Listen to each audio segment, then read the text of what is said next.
सभी विद्यार्थियों को सुप्रभात। विद्यार्थियों, आज हम पढ़ने जा रहे हैं कक्षा 10वीं का एक महत्वपूर्ण प्रकरण जिसका नाम है वाच्य। विद्यार्थियों, वाच्य का कक्षा 10वीं की वार्षिक परीक्षाओं में 4 मार्क्स का वेटेज है, अर्थात आउट ऑफ 80 ये 4 मार्क्स के आएंगे। विद्यार्थियों, सर्वप्रथम हम वाच्य की परिभाषा देखते हैं।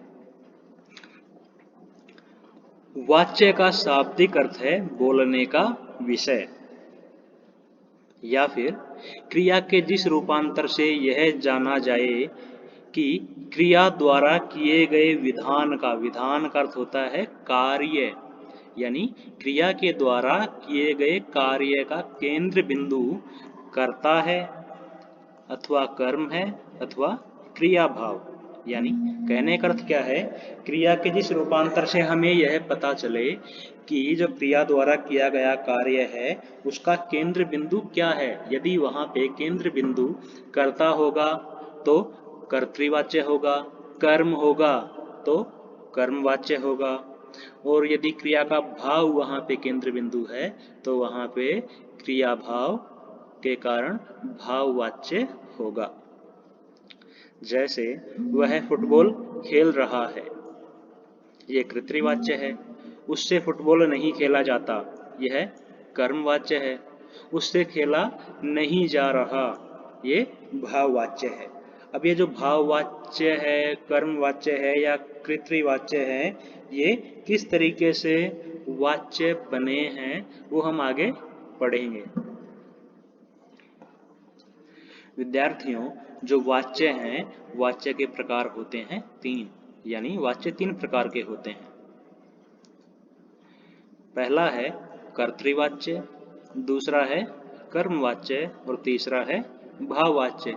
विद्यार्थियों, जो वाच्य हैं वो कुछ और नहीं है बल्कि जो अंग्रेजी भाषा में वॉइस है उसी को हम क्या बोलते हैं हिंदी में वाच्य, यानी अंग्रेजी के जो वॉइस हैं उनका हिंदी रूपांतरण है वाच्य। अब विद्यार्थियों, हम वाच्य के कुछ पहचान चिन्ह देख लेते हैं कि पहचान चिन्ह कौन कौन से पहचान चिन्ह कौन कौन से वाक्य में आए तो वो कौन कौन से वाच्य होंगे। जैसे विद्यार्थियों, यदि हमें कर्ता के बाद में ने दिखाई दे तो हम वहां पे पहचान जाएंगे कि क्या होगा, कर्तृवाच्य। और विद्यार्थियों, यहाँ पे 0 क्यों लिखा है मैंने, ये 0 इसलिए लिखा गया है कि हो सकता है कर्ता के बाद में कुछ भी ना आए, यानी वहां पे कोई भी विभक्ति ना आए, तो वहां उसके लिए संकेतक लिखा है मैंने 0। ये किस तरीके से होते हैं ये भी आगे हम पढ़ेंगे। दूसरा है कर्मवाच्य यानी पेसिव वॉइस। पेसिव वॉइस जो है कर्मवाच्य है, उसकी पहचान बिंदु यानी जो पहचान चिन्ह है वो कौन कौन से हैं, वाक्य में हमें से या फिर द्वारा या फिर के द्वारा देखने को मिलता है। और जो क्रिया है वो कैसी होती है, सहकर्मक, यानी कहने का अर्थ क्या है, क्रिया कैसी होगी, क्रिया के साथ में है वहां पे ऑब्जेक्ट भी आता है, यानी वाक्य में यदि ऑब्जेक्ट हो तो वहां पे क्रिया क्या होगी, सहकर्मक। अब तीसरा जो वाच्य है वह है भाववाच्य, जिसको बोलते हैं इम्पर्सनल वॉइस। अब इसकी जो पहचान चिन्ह है वो कौन कौन से हैं, यहाँ पे विद्यार्थियों से, द्वारा, के द्वारा, ये जो पहचान चिन्ह है ये तीनों पहचान चिन्ह वैसे ही हैं जैसे कर्मवाच्य में है, लेकिन यहाँ पे एक सबसे महत्वपूर्ण जो अंतर है वो है अकर्मक। यानी कहने का अर्थ क्या है, कर्मवाच्य में जो क्रिया सहकर्मक थी वही भाववाच्य में अकर्मक क्रिया होगी, और जो क्रिया है वो अकर्मक होने के साथ साथ क्या होगी, पुल्लिंग होगी, एक वचन होगी और भूतकालिक क्रिया होगी, और जा धातु का बदला हुआ रूप हमेशा आता है। जैसे विद्यार्थियों, कभी भी वाच्य में जाति नहीं आ सकता, यानी जा धातु को बदल के लिखेंगे तो जाति नहीं हो सकता, इसकी जगह क्या आएगा, जाता होगा। कभी भी है ना जाते नहीं हो सकता, क्योंकि ये बहुवचन हो गया, लेकिन हमें करना क्या है, एक वचन करना है। यहाँ भी क्या आएगा, हमेशा जाता। कभी भी है ना यहाँ पे जो काल है वो हमेशा भूतकाल होगा, कभी भी प्रेजेंट टेंस में, यानी वर्तमान काल नहीं हो सकता। यानी कभी भी जाता है ये नहीं आएगा, इसकी जगह क्या आएगा? जाता। कभी भी जाएगा नहीं आएगा, कभी भी जाएगा नहीं आ सकता, इसकी जगह क्या आएगा? जाता। यानी कहने का अर्थ क्या है, ये जो मैंने इस साइड लिखे हैं ये कभी भी नहीं आएंगे, बल्कि क्या आएगा? हमेशा जाता जो है वही आता है वाक्य के अंत में। किसमें? भाववाच्य में। अब विद्यार्थियों, अब हम इनको इनकी परिभाषाओं के सहित पढ़ना शुरू करते हैं। पहला प्रकार है कर्तृवाच्य, यानी एक्टिव वॉइस। क्रिया के उस रूपांतर को कर्तृवाच्य कहते हैं जिससे वाक्य में कर्ता की प्रधानता का बोध हो। और पहचान चिन्ह क्या है? ने या फिर जीरो। यानी कहने का अर्थ क्या है, क्रिया के उस रूपांतर को कर्तृवाच्य कहते हैं जिससे वाक्य में कर्ता की प्रधानता का बोध हो। यानी क्रिया का रूपांतर होता है चेंज होना, यानी जो क्रिया में चेंज हो रहा है उस चेंज के आधार पर हमें पता चलता है कि जो वाच्य है वो कर्तृवाच्य होगा, कर्मवाच्य होगा या भाववाच्य होगा। यदि क्रिया में चेंज हुआ है कर्म के हिसाब से तो वहां नहीं, यदि क्रिया में अगर चेंज हुआ है सब्जेक्ट के हिसाब से तो वहां पे क्या होगा? कर्तृवाच्य होगा।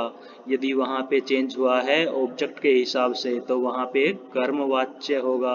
और यदि वहां पे चेंज हुआ है उसके भाव के हिसाब से, यानी क्रिया के भाव के हिसाब से, तो वहां पे भाववाच्य होगा। अब ये कैसे कैसे होते हैं? जो हमने पहली परिभाषा पढ़ी है ये किसकी है? कर्तृवाच्य की। यानी जो क्रिया है, क्रिया में जो चेंज हो रहा है वो चेंज यदि सब्जेक्ट के हिसाब से हो तो वहां पे क्या हो जाएगा? कर्तृवाच्य। जैसे देखो इसकी एक और डेफिनेशन क्या लिखी है सरल शब्दों में, कि क्रिया के जिस रूप में कर्ता प्रधान हो उसे क्या कहते हैं? कर्तृवाच्य। इसके कुछ उदाहरण देखते हैं। राधा ने गृह कार्य पूरा कर लिया है। विद्यार्थियों यहाँ पे देखिए, मैंने बताया था पहचान चिन्ह ने या जीरो। यहाँ पे विद्यार्थियों सब्जेक्ट के बाद में क्या आ गया? ने। बच्चे ने रोना शुरू कर दिया है, यहाँ पे क्या आ गया? ने। अब इसके बाद में देखो यहाँ पे जीरो भी लिखा है, तो जीरो क्या है? यानी जो सब्जेक्ट है इसके बाद में कुछ भी नहीं आया, यानी कहने का अर्थ क्या है? जीरो है, यहाँ पे कोई भी विभक्ति नहीं आई है। अब विद्यार्थियों यहाँ पे क्या था कि जो क्रिया है उसमें चेंज जो है वो यदि सब्जेक्ट के अनुसार होगा तो वहां पे क्या हो जाएगा? कर्तृवाच्य। राधा ने गृह कार्य पूरा कर लिया है। विद्यार्थियों जैसे ये थर्ड उदाहरण है, ये कौन सा है? रमेश खाना खाता है। विद्यार्थियों यहाँ पे ये है खाना खाता है, यानी खाना जो क्रिया है, जो खाना क्रिया है वो किसके हिसाब से आया है? ये जो खाना क्रिया है किसके हिसाब से आई है, किसके अकॉर्डिंग आई है? तो विद्यार्थियों पहले यहाँ पे जो रमेश लिखा है, इस रमेश को यदि मैं चेंज करके इसकी जगह कोई स्त्रीलिंग रख दूं, मैं राधा रख दूं कि राधा खाना खाती है। विद्यार्थियों यहाँ पे रमेश की जगह यदि मैं लिखूं राधा, राधा खाना खाती है, तो जो राधा है वो क्या है? स्त्रीलिंग है। यानी यहाँ पे रमेश की जगह राधा रखते ही क्या हो गया? यहाँ पे जो खाना क्रिया है वो खाता है की जगह क्या हो गया? खाती है। तो जो खाती है हो गया वो क्या है? चेंज हो गया है। तो यानी कहने का अर्थ क्या है, जो क्रिया है वो चेंज हो रही है, तो किसके हिसाब से हो रही है? सब्जेक्ट के हिसाब से। रमेश क्या है? सब्जेक्ट है, और सब्जेक्ट के हिसाब से क्रिया अगर चेंज होती है तो क्या होगा? कर्तृवाच्य। तो ये क्या होगा? कर्तृवाच्य का एक उदाहरण होगा। अब दूसरा उदाहरण है, ये जो फोर्थ उदाहरण है ये क्या है? दिनेश पुस्तक पढ़ता है। विद्यार्थियों यहाँ पे यदि मैं दिनेश की जगह में राधा रख दूं तो यहाँ पे क्या हो जाएगा? राधा पुस्तक पढ़ती है। यानी ये जो क्रिया है वो चेंज हुई है किसके हिसाब से? इस सब्जेक्ट के हिसाब से। यदि सब्जेक्ट यहाँ पे स्त्रीलिंग हो गया तो जो क्रिया है उसमें क्रिया का जो रूपांतर हुआ वो कैसा हो गया? स्त्रीलिंग के लिए आने वाली क्रिया का हुआ है। तो यहाँ पे क्या हो जाएगा?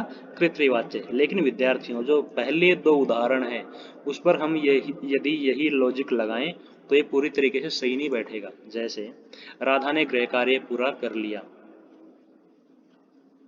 यहाँ पे यदि मैं लिखूं रमेश कि रमेश ने गृह कार्य पूरा कर लिया। बच्चे की जगह क्या लिखूं मैं? दीपक ने रोना शुरू कर दिया है। तो यहाँ पे जो क्रियाएं हैं वो किसके हिसाब से चेंज हो रही है, उनका हमें पता लगाने के लिए क्या करना चाहिए कि विद्यार्थियों जहाँ पे ने आ गया सब्जेक्ट के बाद में, तो वहाँ पे आपको करना क्या है, आंख बंद करके सीधा कर्तृवाच्य लिखना है। अब विद्यार्थियों यही मैं जिस तरीके से बोलूं कि राधा ने गृह कार्य कर लिया है, यदि मैं इस गृह कार्य को क्या कर दूं, खाना से बदल दूं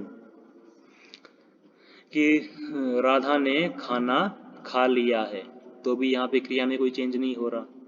राधा को दवाई, विद्यार्थियों देखो मैं यहाँ पे अगर मैं कर दूं राधा को दवाई दी गई, तो विद्यार्थियों यहाँ पे जो क्रिया है वो चेंज हो गई। देखो राधा ने गृह कार्य कर लिया, राधा ने दवाई ले ली, यानी कहने का अर्थ क्या है, यहाँ पे जो क्रिया है वो सब्जेक्ट के हिसाब से नहीं आई है, तो ऑब्जेक्ट के हिसाब से आ गई। तो यहाँ पे क्या होना चाहिए, यहाँ पे तो कर्म वाच्य होना चाहिए। लेकिन विद्यार्थियों ये जो लॉजिक है जो मैंने पहले बताया है, ये उन उदाहरणों में लगेगा जहाँ पे रमेश के साथ में, नहीं सब्जेक्ट के साथ में, दिनेश के साथ में, यानी जो काम करने वाले हैं उनके साथ में जो विभक्ति चिन्ह है वो क्या हो, जीरो। यानी विभक्ति चिन्ह जहाँ पे नहीं होता तब ये लॉजिक लगेगा, और जहाँ पे विभक्ति चिन्ह दे दिया ने, तो हमें सीधा ही क्या कर देना है, कर्तृवाच्य। उक्त क्रियाओं में कर्ता प्रधान है, उन्हीं के लिए खाता है, पढ़ता है, इनमें इनका विधान हुआ है, तो यहाँ पे क्या होगा, कर्तृवाच्य। अब विद्यार्थियों दूसरा प्रकार है कर्मवाच्य, यानी पैसिव वॉइस। क्रिया के उस रूपांतर को कर्मवाच्य कहते हैं जिससे वाक्य में कर्म की प्रधानता का बोध हो। यानी क्रिया में जो रूपांतर हुआ है, जो चेंज हुआ है, वो किसके हिसाब से हो, यदि कर्म के अकॉर्डिंग हो। कर्म क्या होता है, ऑब्जेक्ट के अकॉर्डिंग हो, तो वहां पे क्या होगा, कर्मवाच्य होगा। पहचान चिन्ह कौन कौन से हैं, से, द्वारा, के द्वारा और सकर्मक क्रिया। विद्यार्थियों ये जो तीनों हैं, से, द्वारा, के द्वारा, ये भाववाच्य में भी आते हैं, लेकिन भाववाच्य और कर्मवाच्य में जो सबसे इम्पोर्टेंट डिफरेंस है वो क्या है कि कर्मवाच्य में जो क्रिया है वो क्या होगी, सकर्मक होती है, जबकि उसमें यानी भाववाच्य में कौन सी क्रिया होती है, अकर्मक। अब अकर्मक सकर्मक क्या है वो अगले प्रकार में हम बता देंगे। सरल शब्दों में क्रिया के जिस रूप में कर्म प्रधान हो उसे हम कर्मवाच्य कहते हैं। उदाहरण के लिए कवियों द्वारा कविताएं लिखी गई, यानी यहाँ पे जो लिखी गई है, पढ़ी गई है, जाता है, दी गई, यानी ये जो क्रियाएं हैं ये किन के लिए आई हों, यदि ये कर्म के लिए आई हों तो यहाँ पे कर्म वाच्य होगा। विद्यार्थियों यहाँ पे कवियों की जगह देखो, यहाँ पे जो कवि हैं वो क्या है, सब्जेक्ट हैं, कविताएं क्या हैं, ऑब्जेक्ट हैं। अगर मैं कवि की जगह क्या लिख दूं, रमेश द्वारा कविता लिखी गई, उनके द्वारा कविता लिखी गई। देखो रमेश यहाँ पे मैंने पुल्लिंग कर दिया और उनके लिख के क्या कर दिया, बहुवचन कर दिया, फिर भी जो क्रिया है वो क्या आ रही है, लिखी गई। यानी कहने का अर्थ क्या है, यहाँ पे जो क्रिया है वो इस सब्जेक्ट के अनुसार नहीं आई है, बल्कि किसके अनुसार आई है, कविता के अनुसार आई है, ऑब्जेक्ट के अनुसार आई है। कैसे, यदि मैं यहाँ पे कविता की जगह पत्र लिख दूं, पत्र से यहाँ पे कविता को रिप्लेस कर दूं, कवियों द्वारा पत्र लिखा गया, तो यहाँ पे क्या हो गया, क्रिया जो है क्रिया में रूपांतर हो गया, और यहाँ लिखी है की जगह क्या आ गया, लिखा गया। तो यहाँ पे जो लिखा गया है ये क्या है, क्रिया में रूपांतर हुआ है। तो कहने का अर्थ क्या है, यहाँ पे जो वाच्य है वो क्या होगा, कर्मवाच्य। उसी प्रकार से दूसरा उदाहरण कि उससे, देखो यहाँ पे से भी है और इसमें पहले वाले में द्वारा भी था, इसी से हमें पहचान जाना चाहिए था कि कर्तृवाच्य नहीं हो सकता, या तो कर्मवाच्य होगा या भाववाच्य। अब उससे पुस्तक पढ़ी गई, उससे की जगह मैं कर दूं राधा द्वारा पुस्तक पढ़ी गई, रमेश द्वारा पुस्तक पढ़ी गई, उनके द्वारा पुस्तक पढ़ी गई। तो यहाँ पे कुछ भी चेंज कर लो, यहाँ पे क्रिया में कोई फर्क नहीं पड़ रहा। यानी कहने का अर्थ क्या है, क्रिया है वो इस सब्जेक्ट के अनुसार नहीं आई है, बल्कि ये किसके अनुसार आई है, पुस्तक के अनुसार। तो यहाँ पे पुस्तक की जगह मैं यदि पत्र लिख दूं, उससे पत्र पढ़ा गया, उससे उपन्यास पढ़ा गया, उससे उपन्यास पढ़ा जाता है। तो यहाँ पे जो ऑब्जेक्ट है वो उसको चेंज करने से यहाँ पे क्रिया भी चेंज हो रही है। तो कहने का अर्थ क्या है, यदि कर्म को चेंज कर रहे हैं और क्रिया में भी चेंज आ रहा है तो यहाँ पे क्या होगा, कर्म वाच्य होगा। कर्तृवाच्य में क्या था, कर्ता को चेंज करने से क्रिया में भी चेंज हो रहा था, तो वहां पे क्या हो गया था, कर्तृवाच्य। इसी प्रकार अब विद्यार्थियों ये जो दो उदाहरण हैं इन पे आपको विशेष ध्यान देना है। जम्मू और कश्मीर को भारत का स्विट्जरलैंड कहा जाता है, इसमें हिडन मीनिंग है। देखो हिडन मीनिंग है द्वारा जो या फिर के द्वारा। ये देखो यहाँ पे हिडन मीनिंग है। हिडन मीनिंग किस तरीके से होगा वो देखते हैं। जम्मू और कश्मीर को भारत का स्विट्जरलैंड कहा जाता है, यानी देखो कहने का अर्थ क्या है कि जम्मू और कश्मीर को भारत का स्विट्जरलैंड कहा जाता है, यानी किसी के द्वारा कहा जाता है। यानी यहाँ पे जो सब्जेक्ट है वो क्या है, हिडन है। यहाँ पे जो सब्जेक्ट है वो क्या है, हिडन है। और यहाँ पे जो उसके साथ में आने वाले द्वारा के द्वारा है वो भी क्या है, हिडन है। रोगी को दवा दी गई, ये भी क्या है, यहाँ पे सब्जेक्ट है वो हिडन है। क्योंकि सब्जेक्ट क्या होगा, जैसे अगर रोगी को कोई दवाई देगा हॉस्पिटल में तो क्या होगा, डॉक्टर होगा, नर्स होगी, घर में माता पिता भाई बहन हो सकता है। तो यहाँ पे देखो दोनों का मीनिंग हिडन मीनिंग है। उसको समझने के लिए हम क्या करते हैं कि पहले ये फोर्थ उदाहरण देखते हैं। रोगी को दवा दी गई, यदि मैं इस दवा को चेंज कर दूं, देखो यहाँ पे क्या है, रोगी को दवा दी गई, इस दवा को मैं चेंज कर दूं, रोगी को खाना दिया गया। तो विद्यार्थियों यहाँ पे जो दवा है उसको यदि मैं खाने से रिप्लेस कर दूं तो यहाँ पे दिया गया हो गया। कहने का अर्थ क्या है कि यहाँ पे क्या होगा, कर्मवाच्य होगा, क्योंकि जो दी गई क्रिया है वो किसके हिसाब से आई है, दवा के हिसाब से। यहाँ पे जो रोगी है ये भी क्या है, ऑब्जेक्ट है, और दवा भी ऑब्जेक्ट है, यानी डबल ऑब्जेक्ट है। लेकिन जो सब्जेक्ट है वो छुपा हुआ है। रोगी को दवा दी गई, यानी कहने का अर्थ क्या है, रोगी को किसी के द्वारा दवा दी गई है। जम्मू और कश्मीर को भारत का स्विट्जरलैंड कहा जाता है, यानी जो जम्मू और कश्मीर है उन्हें भारत का स्विट्जरलैंड कुछ लोग हैं जिनके द्वारा कहा जाता है, या जो इंडियंस हैं उनके द्वारा कहा जाता है। तो यहाँ पे जो भारत का स्विट्जरलैंड है और जम्मू और कश्मीर है ये दोनों ऑब्जेक्ट हैं, और जो क्रिया है वो इन्हीं के लिए आई है। यानी जो लोग हैं, जो इंडियंस हैं, वो यहाँ पे छुपे हुए हैं या हिडन है, उनका जो सब्जेक्ट हैं वो दोनों हिडन है। इन दोनों वाक्य में जो सब्जेक्ट हैं वो दोनों हिडन है। रोगी और दवा ये दोनों क्या है, ऑब्जेक्ट है। यानी काम करने वाले कौन है, रोगी को दवा दी गई तो दवा देने वाले लोग कौन है, कोई और हैं। जम्मू कश्मीर को भारत का स्विट्जरलैंड कहा जाता है, यानी कहने वाले लोग और हैं, जो इसमें लिखा नहीं है वो क्या है, हिडन है। तो यहाँ पे देखो मीनिंग इनका यही है, द्वारा या के द्वारा। जैसे जम्मू, देखो भारत के लोगों द्वारा जम्मू कश्मीर को भारत का स्विट्जरलैंड कहा जाता है, इस तरीके से हम इसे लिख सकते हैं यदि हम इसे पूरा एक्सपेंड करके लिखें। रोगी को दवा दी गई, यानी नर्स द्वारा या डॉक्टर द्वारा, भाई बहन या माता पिता द्वारा रोगी को दवा दी गई। तो यानी जो सब्जेक्ट है वो यहाँ पे क्या है, छुपे हुए हैं। यहाँ पे जो क्रिया है, क्रिया का जो रूपांतर है वो किसके द्वारा हुआ है, वो ऑब्जेक्ट के अनुसार। और ऑब्जेक्ट रोगी में, ये इस वाक्य में कौन कौन सा है ऑब्जेक्ट, रोगी और दवा। और इससे पहले वाले वाक्य में जम्मू और कश्मीर और भारत का स्विट्जरलैंड, ये सब क्या है, ऑब्जेक्ट हैं। और इन्हीं के अनुसार क्या आई है, क्रिया आई है। उक्त वाक्यों में कर्म प्रधान है तथा उन्हीं के लिए लिखी गई, दी गई, पढ़ी गई ये जो क्रियाएं हैं इनका विधान हुआ है, यानी ये रची गई हैं। यहाँ कर्म वाच्य है। अब ये जो आगे नीचे लिखा है इनको चाहो तो आप पढ़ लेना, ना भी पढ़ो तो कोई फर्क नहीं पड़ता, इनका कोई इंपॉर्टेंस नहीं है। जैसे यहाँ पे जनरली पढ़ लेते हैं एक बार कि ये क्या है, कि यहाँ क्रियाएं कर्ता के अनुसार रूपांतरित न होकर कर्म के अनुसार हुई हैं। ध्यान देने योग्य बात है कि अंग्रेजी की तरह हिंदी में कर्ता के रहते कर्मवाच्य का प्रयोग नहीं किया जाता। जैसे देखो मैं दूध पीता हूँ, हम हमेशा क्या बोलते हैं, मैं दूध पीता हूँ, मैं खाना खाता हूँ। हम कभी भी ये नहीं बोलते कि मुझसे दूध पिया जाता है, मुझसे खाना खाया जाता है। हाँ, कि जब निषेध यानी जब नेगेटिव यदि हमें कुछ बोलना हो कि भाई मुझसे ये काम नहीं होगा, तब हम पैसिव सेंस बना सकते हैं, यानी कर्मवाच्य बना सकते हैं। लेकिन जो एक्टिव सेंस है उसमें हम कभी भी ये मतलब हिंदी में क्या करते हैं, कभी भी हम बोलते हैं तो एक्टिव जो मतलब कर्म वाच्य है वो यदि पॉजिटिव सेंटेंस है तो उसमें हम प्रयोग नहीं करते कि मैं कहूँ कि यह काम मेरे द्वारा होगा, ऐसा हम कभी भी नहीं बोलते। यानी मैं ये काम करूँगा, मैं खाना खाऊंगा, मैं दूध पीऊँगा, ऐसा हम बोल सकते हैं। लेकिन इंग्लिश में क्या होता है कि हम उसको पैसिव सेंस में भी बोल सकते हैं, लेकिन हिंदी में पैसिव सेंस तभी आता है जब चीज़ें नेगेटिव कहनी हो। और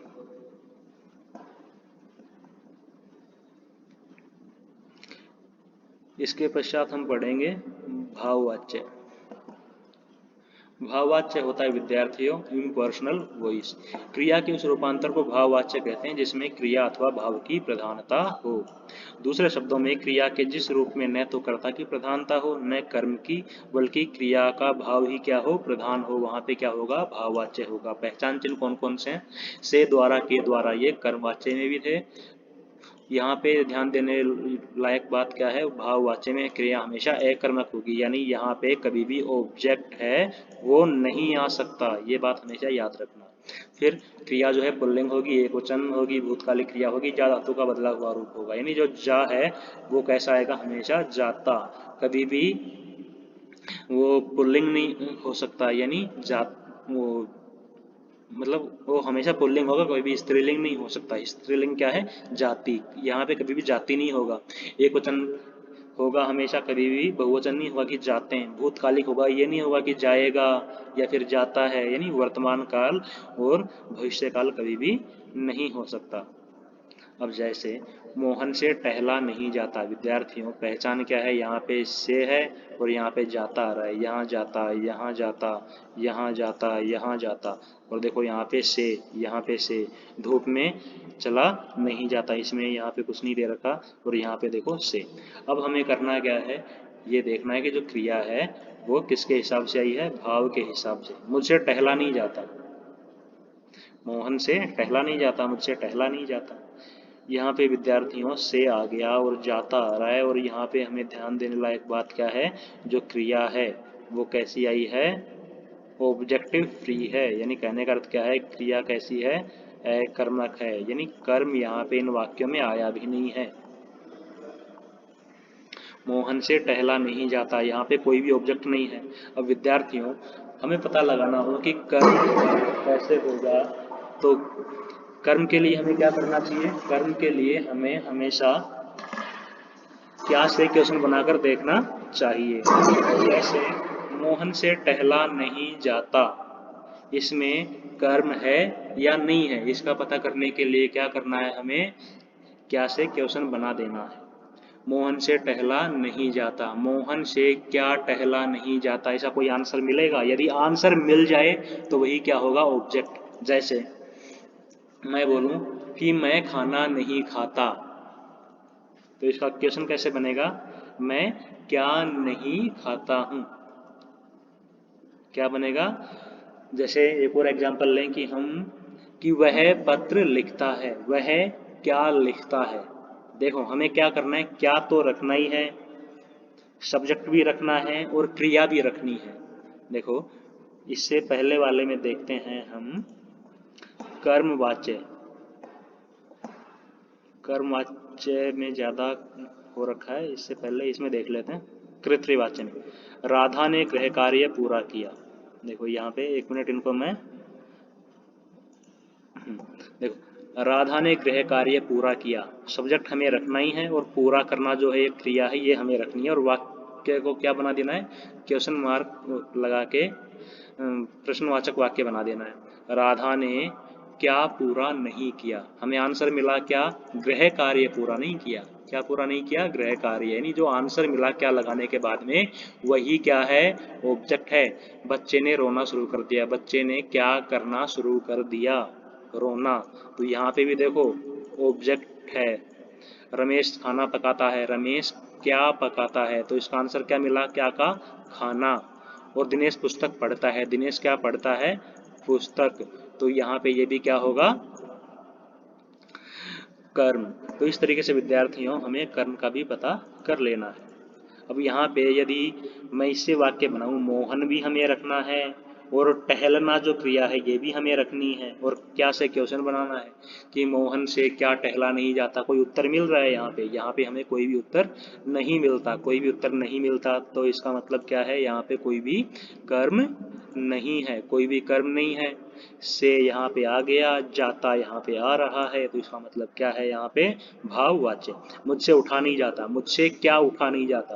देखो मुझसे हमें रखना है और उठना जो है वो क्रिया है, इसको रखना है। क्या से क्वेश्चन बनाओ, बनेगा नहीं बनेगा, ना कोई आंसर मिलेगा। तो यहाँ इसका मतलब क्या है, यहाँ पे ऑब्जेक्ट नहीं आया है। धूप में चला नहीं जाता, धूप में क्या चला नहीं जाता, यहाँ पे भी कोई आंसर नहीं मिलेगा। हरिण से दौड़ा नहीं जाता, हरिण से क्या नहीं दौड़ा जाता, उससे नहीं लिखा जाता, उससे क्या नहीं लिखा जाता। इनका कोई भी उत्तर हमें नहीं मिलता है। यानी कहने का अर्थ क्या है, जो उत्तर नहीं मिल रहा वो क्या होता है, यहाँ पे ऑब्जेक्ट होता। यदि हमें आंसर मिल जाता तो वो क्या होता, ऑब्जेक्ट होता। मैं पत्र लिखता हूँ, मैं क्या लिखता हूँ, तो यहाँ पे मैं क्या लिखता हूँ, उसका आंसर क्या मिला, पत्र। यहाँ पे अगर मैं बना दूं, उससे लिखा नहीं जाता, उससे क्या लिखा नहीं जाता। आंसर मिल रहा है, नहीं मिलता। धूप में चला नहीं जाता, धूप में क्या चला नहीं जाता, उत्तर मिलता है, नहीं मिलता। तो यानी कहने का अर्थ क्या है, यहाँ पे ऑब्जेक्ट नहीं है। जबकि जो कर्तृवाच्य है, कर्मवाच्य है, उनमें ऑब्जेक्ट हो भी सकता है। यानी कर्तृवाच्य में तो ऑब्जेक्ट होगा या नहीं भी होगा, उनमें कह नहीं सकते। लेकिन जो कर्मवाच्य है उसमें तो ऑब्जेक्ट होगा ही। कर्मवाच्य में ऑब्जेक्ट होना बहुत जरूरी है। ऑब्जेक्ट का मीनिंग ही क्या होता है, कर्मवाच्य। ऑब्जेक्ट का मीनिंग ही क्या होता है, कर्म। और जो कर्तृवाच्य है उसमें क्या होगा, ऑब्जेक्ट हो सकता है, हो, और हो सकता है ना हो, यानी कुछ भी हो सकता है। लेकिन जो भाववाच्य है ना, उसमें हमें याद रखना है कि कभी भी जो कर्म है ना, वो कर्म नहीं होगा। उक्त वाक्यों में कर्ता या कर्म प्रधान न होकर भाव मुख्य हैं, अतः इनकी क्रियाएं भाववाच्य का उदाहरण है। यहाँ यह स्पष्ट है कि कृतवाच्य में सकर्मक और अकर्मक दोनों क्रिया हो सकती हैं। कर्मवाच्य में केवल सकर्मक क्रिया होगी और भाववाच्य में केवल अकर्मक क्रिया होती है। अब विद्यार्थियों, इनके कुछ उदाहरण देख लेते हैं कि कर्तृवाच्य से कर्मवाच्य में कुछ उदाहरणों को हम परिवर्तित करते हैं। जैसे चित्रकार चित्र बनाता है, राधा नृत्य करती है, पुलिस ने अपराधी को पकड़ा, यह दुकान पिताजी ने बनवाई थी, और निशा ने अच्छी कविता लिखी है। देखो चित्रकार चित्र बनाता है, तो यहाँ पे चित्रकार चित्र बनाता है कर्मवाच्य है। इसके तीन पहचान चिन्ह क्या बताई थी मैंने, के द्वारा, देखो के द्वारा, से, और क्या बताई थी एक और, द्वारा। और क्या होता है हमेशा वहां पे, कर्म जो है वो होगा ही। देखो चित्रकार चित्र बनाता है, चित्रकार क्या बनाता है, चित्र बनाता है। कहने का अर्थ क्या है, यहाँ पे कर्म है, इसका बनेगा, इसका क्या बनेगा, कर्मवाच्य बनेगा। चित्रकार चित्र बनाता है, चित्रकार क्या बनाता है, इसका आंसर ये ऐसे यदि हम बना दे क्वेश्चन तो क्या मिल रहा है, इसका आंसर चित्र। तो यहाँ पे क्या हो गया, जो चित्र है वो कर्म है, हम इसका कर्मवाच्य बना देते हैं। चित्रकार जो सब्जेक्ट है, इसके बाद में क्या लगाएंगे, चित्रकार द्वारा, और फिर चित्र बनाया जाता है। राधा नृत्य करती है, देखो राधा क्या करती है, आंसर मिल रहा है हमें नृत्य, यानी यहाँ पे कर्म है, तो राधा द्वारा नृत्य किया जाता है। पुलिस ने अपराधी को पकड़ा, पुलिस ने किसे पकड़ा है, पुलिस ने क्या पकड़ा, पुलिस ने किसे पकड़ा, अपराधी को, यानी यहाँ पे आंसर मिल रहा है। तो यहाँ पे क्या हो गया, पुलिस द्वारा अपराधी को पकड़ा गया। यह दुकान पिताजी ने बनवाई थी, यह दुकान पिताजी के द्वारा बनवाई गई थी, यह दुकान पिताजी के द्वारा बनवाई गई थी। तो यहाँ पे देखो, यह दुकान किसके द्वारा बनवाई गई थी, पिताजी के द्वारा। तो यहाँ पे क्या हो गया, कर्मवाच्य। और निशा ने अच्छी कविता लिखी है, निशा द्वारा अच्छी कविता लिखी गई है। यहाँ पे निशा ने अच्छी कविता लिखी है, निशा ने क्या लिखी है, अच्छी कविता, आंसर मिल रहा है। यानी कहने का अर्थ क्या है, यहाँ पे कर्मवाच्य है, कर्मवाच्य है तो हम उसे, मतलब यहाँ पे कर्म हमें प्राप्त हो रहा है क्या प्रश्न बनाने से, तो हम इसका मतलब है कि हम इसे कर्मवाच्य में चेंज कर सकते हैं, और कर्मवाच्य में इस तरीके से हम इनको चेंज कर देंगे। इसके पश्चात विद्यार्थियों, कुछ कृतवाच्य जो हैं उनसे हम भाववाच्य में उनको परिवर्तित करते हैं। राधा नहीं हंसती, यहाँ पे देखो राधा नहीं हंसती, हम इसको अगर क्या से क्वेश्चन बनाए, यानी हमें ये पता करना है कि इसमें कर्म है या नहीं है, ये हमें यदि पता कर। राधा नहीं हंसती, राधा क्या नहीं हंसती, कोई आंसर मिलता है, नहीं मिलता, ना कोई क्वेश्चन बनेगा ऐसा। तो यानी यहाँ पे कर्म नहीं है। ये सिर्फ मैं ये क्या लगा के बार बार क्यों लिख रहा हूँ, ताकि आपको इस समझ में आए कि जो कर्म है उनको हम किस तरीके से ढूंढते हैं। राधा से हंसा नहीं जाता, राधा इसकी जगह क्या कर दिया, से, नहीं, हंसती की जगह क्या कर दिया, हंसा जाता। मैं पढ़ नहीं सकती, मैं पढ़ नहीं सकती क्या से बनाऊं, मैं क्या पढ़ नहीं सकती, कोई आंसर मिलेगा। देखो पढ़ना जो है वो क्रिया है, ये इतनी, ये क्या है, क्रिया है। क्रिया रखनी है, सब्जेक्ट भी हमें रखना है, और फिर बनाना है हमें क्वेश्चन कि मैं क्या नहीं पढ़ सकती, तो कोई आंसर नहीं मिलता। कहने का अर्थ क्या है, यहाँ पे भी कर्म नहीं है। तो ये जो सीधा है कृतवाच्य, इसको हम क्या कर देंगे, भाववाच्य में बदल देंगे। मैं पढ़ नहीं सकती, इससे क्या बनाएंगे, मुझसे पढ़ा नहीं, और सकती की जगह क्या हो जाएगा, जाता। अब घूमे, अब इसकी जगह देखो हम क्या क्या कर देंगे, अब घूमा, और जा धातु का अपना रूप बदल के लिख देंगे, अब घूमा जाए। तो ये देखो यहाँ पे ये ऐसा कैसा लिख दिया है।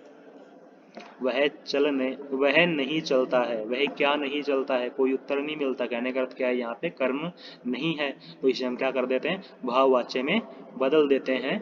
वह नहीं चलता है, उससे चला नहीं जाता। देखो वह की वैसे क्या कर दिया हमने, उससे चला नहीं जाता। बूढ़ी माँ चल नहीं सकती, बूढ़ी माँ से चला नहीं जाता, बूढ़ी माँ से चला नहीं जाता। बूढ़ी माँ चल नहीं सकती, बूढ़ी माँ, और यहाँ पे क्या लगा दिया, से, चला नहीं जाता। सकती की जगह क्या हो जाएगा, हमेशा जाता होगा, कभी भी जाती, जाते, जाता है ऐसा कभी भी, या फिर जाएगा नहीं हो सकता। देखो यहाँ पे हमने क्या लगाया है, राधा से, मैं की जगह क्या हो गया, मुझसे। अब घूमे, अब घूमा जाए। वह चलनी, वह नहीं चलता है, यानी उससे, यहाँ पे भी देखो से आ गया, यहाँ पे वह की जगह क्या हो गया, उससे। बूढ़ी माँ से, यानी कहने का अर्थ क्या है, जो वाच्य है उसमें कभी भी है ना, कभी भी नहीं, मतलब उसमें अधिकतर क्या होगा, जो सब्जेक्ट होगा उसके बाद में आपको मिलेगा से। मैक्सिमम टाइम 99% आपको से मिलेगा, किसके साथ में, कर्ता के साथ में। और जो क्रिया है वो कैसी मिलेगी, जा धातु का बदला हुआ रूप। जा को हमेशा बदल कर लिख देंगे, और जा को बदल के कैसे लिखेंगे, जाता ही आएगा, कभी भी जाएगा नहीं आ सकता।